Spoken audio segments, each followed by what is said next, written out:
Damage their car, that's good. That's right. If you remember at the high school, on private property, they could put speed bumps, actually, those type bumps where you got to almost stop to go over them. They're allowed to do that because there's no stand in front of private roads like the school district owns. Or even up by the middle school here, they can put as many as they want up there, but we're bound because it's a public road. We're bound, as Dan said, by standards. So, I mean, maybe in the meantime, we can decide what to do with that one that's portable, but why couldn't we see if we can get Bill's crew to build one? And somewhere in the township, we just see how much they use, how much time they invested in it, what it cost, and then would it give us a better idea of just doing one in-house as opposed to right off the bat bidding it out. I'm just not sure how I feel about having 80 volts. I mean, because that means we're going to damage. Yeah. So why, when we actually have decent roads and developments, would we put 80-volt poles into it and then cost ourselves pretty much? Look, all you got to do is go up on Hayes Road, Peters Township, Upper St. Clair Township, Skyridge Drive. Yeah. They have them. Correct. They're simple. They're great. Simple. Do The it. permanent ones, you mean? Permanent. Yeah. That's what Okay, the I'm- ones on Hayes Road are great because if you don't slow down, they do what they do, damage your car. Yeah, I mean, to me, is there any way we can investigate the permanent ones in one and returning those ones? I just don't think it was explained well enough to the board that it takes 80-volt poles and more maintenance to We the road. can get one in Timber Run, but I would suggest that this temporary one is a good one to have in case that somebody wants to put them down, because there are cases where people put them down and then they want to take them out. So it wouldn't be a bad idea to have one available if you needed that at some time in the future. And then, possibly put it in, like Commissioner Cassiola suggested, see what it costs to do it, and then establish a policy. I have a question, but at what point, where do you pick which road you're going to put it on? I mean, Mayfair's one development, then another development's going to want it, I then don't think another we can development's limit going it. to want it. This I man mean, was here clear 6 plans. months ago. Huh? This man was here. Yeah, I know, but I'm just saying, I don't live in a housing plan. And my tax dollars are going to be paying for all these speed bumps. When you get that person's license number, you turn it over to the cops turn them in. I mean, at some point, these people have got to be responsible for their own actions. I mean, we've been saying for years that new folks can even speed through, and I was told, oh no, that's not true. But it is. Well, it should be township wide. I seen a truck going down Oak Street in News yesterday, and that truck was going every bit of 80 and 100 miles See, an hour. that's my point. So Don't forget about it. don't forget about the You towns don't that started pick, this it's township wide. Township. But I mean, if you Township-wide. do one housing Exactly. plan, Everywhere. then you are obligated to do every one. Ridgemont's gonna want one, Fair Plans are gonna want it. Boston You're- Church Road. Yeah, and if you're, oh yeah, that's fair. But if you're talking, well, how many housing plans do we have now? Yeah, I mean, every time you put in 6 to 8, you add that up, you're talking hundreds of thousands of dollars. But It's just- that's why I believe the residents, we should have a public meeting and find out who wants it, who doesn't, and where we should try it. Are they allowed to be used to control speed? That's the purpose. Dan, do you know the dimensions of this picture here? Yeah. But it isn't just, Just it isn't just housing. Okay, 10 by About 18, I think, or 20 Yeah, it wide. has to be. It's 5 feet on, 5 feet off. It's 10 foot in length. So what's your peak Yeah, that's dimension? mine. 2.5 inches, 3 inch? Oh, that's the maximum height on it, I think it's 6 inches. Yeah. That's pretty high. Yeah, that's good though. That's good. That's, in talking to the public works people down in South End, they have chosen not to do it because of the liability. They have moved forward and told homeowners associations that they would prefer to do it in their areas, that they can have their maintenance crews put them down and pick them up, and that's what they've been doing. But they don't want to do it because of the damage it does to the road. Now, like we mentioned before, that asphalt ramp, that's a permanent one that would stay down. Your biggest maintenance issue there is your pavement markings, your lead-in pavement markings every year because of the winter maintenance operation, the wear that you get on the pavement markings itself. So, I just think the height's kind of high, 6 inches high, 5 feet on, 5 feet off, a 6-inch peak in the middle. Yeah, that would do damage to some small, undercarriage cars. I don't. What do you mean by 5 foot on, 5 foot That's off? the standard. You go up 5, you hit the 6-inch peak, and you go off the other end of the 5 feet off. that's the dimensional requirement to depend on 10 that. feet, 5 feet up, then you have the peak of it, 6 inches high, you go off another 5 feet down. I just think that for a short base, that's too high. That's a PennDOT specification.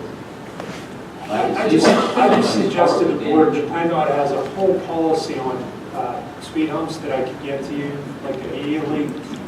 Yeah, and I think we could give you the summary on it, but there are certain requirements. The placement of them, you need public participation, you just can't put them down. 70% of the road residents are supposed to agree to them according to the suggested policy.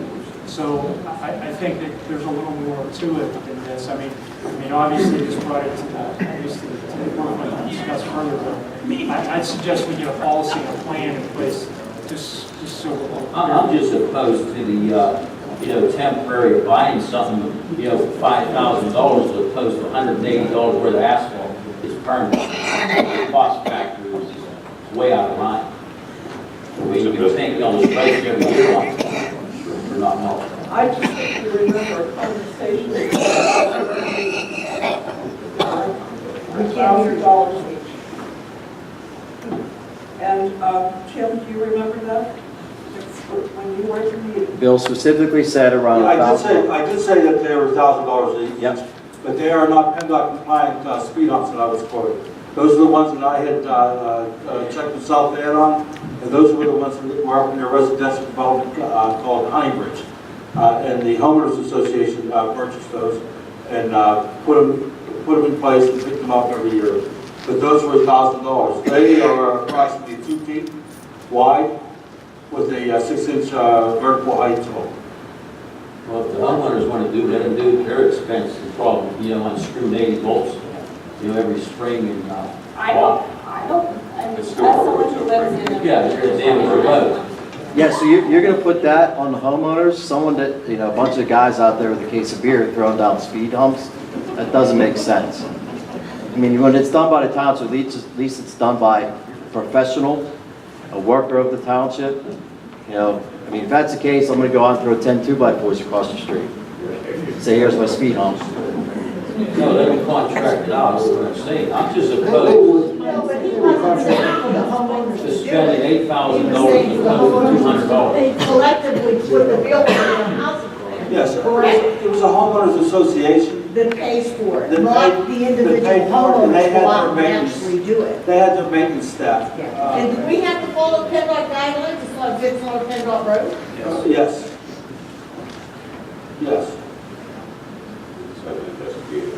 I find it hard to believe, though, that if we put it to their standards and somebody damages their car, there can still be some liability. No, as long as you put it to their standards, you're fine. You put it to their standards, you have to mark it the way they say you do, you have to sign it. You're saying if they put it not to their standards. That's correct. Whatever you decide, I'll buy 3 for Boston Church Road with your pay. I'll buy myself, I'll pay you, I'll make the donation, put them in on Boston Church when they repave it, and I'll pay whatever it costs for 3 of them.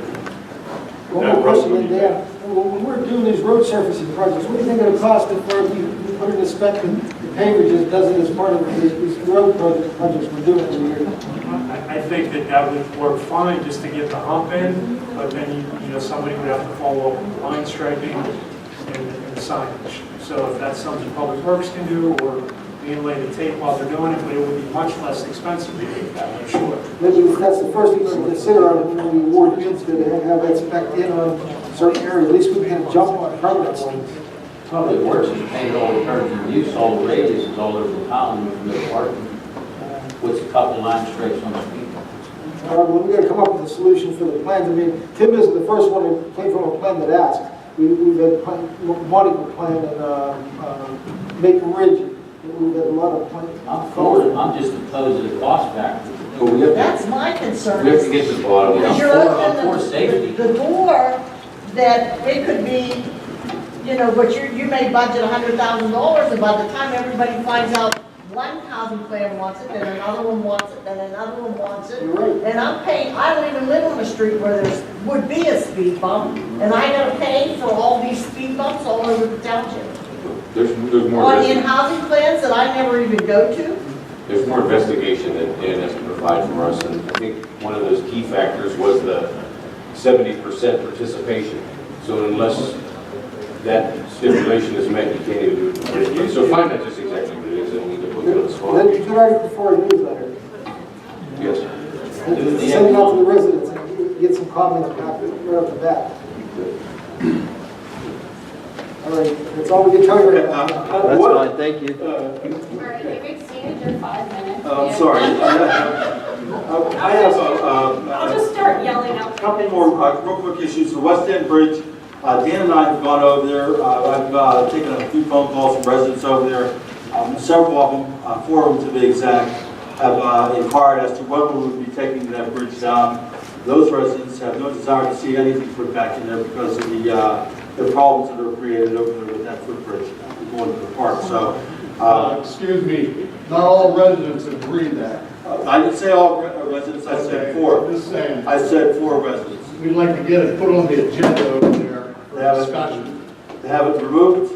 To have it removed is fine, but Okay. we would like to have a footbridge for access to Heritage Park, similar to or even smaller than the one you have right here crossing Miller Run. It can't be smaller, it has to be at least 50 feet. Well, That's the span over there. well, whatever, we'd like to have access to that. I have grandchildren, 3 grandchildren that I'd have to put in the car and drive all the way through town to take them to the park. Then I need car seats. You know, when they come over, I don't always have all the car seats. Put them in the car and take them to the park. And there's 60 houses on this side of Heritage Park. The kids come down and right now, they're climbing those fences and with their bikes and everything, and taking it across the Heritage Park because there's a skating board park over there. These kids want access to that park and they don't have it. But They can't always get a ride to see the park. But the first thing we have to do is tear the bridge down. My request Yes, I agree tonight with that. That's to the hazard. board is to grant authorization to Gateway to develop a cost estimate, a construction cost estimate for the removal and of the existing structure and those abutments.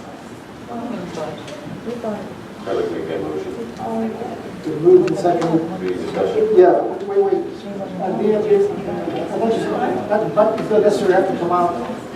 But they can be cut and maybe use the bottom parts first. Tell them they're bad. They have, Bill and I looked at them again, they have to come out. I mean, my estimate on to demolish the bridge, that's a thick section of bridge, I've already given you an estimate of about 25 to 35,000 to demolish the bridge. Do you want to take bids on it to take it down? That would be the real question. We have to, Yeah. 19,000. Yeah, so I think the first step would be to take prices to get it taken down. Then we would get time to investigate using a footbridge or really get something there if that's the worst. So before we get that expensive, if we can get, what are we gonna, Well, she's asking, because I don't think you're I'm sorry. yeah, if we can get quotes, just quotes first, maybe they come under the 19.5 threshold. Sure, we can do Before we that. go through the extra expense. Maybe we can prepare something to get them out. Maybe that can be our motion to get something out to get quotes on that.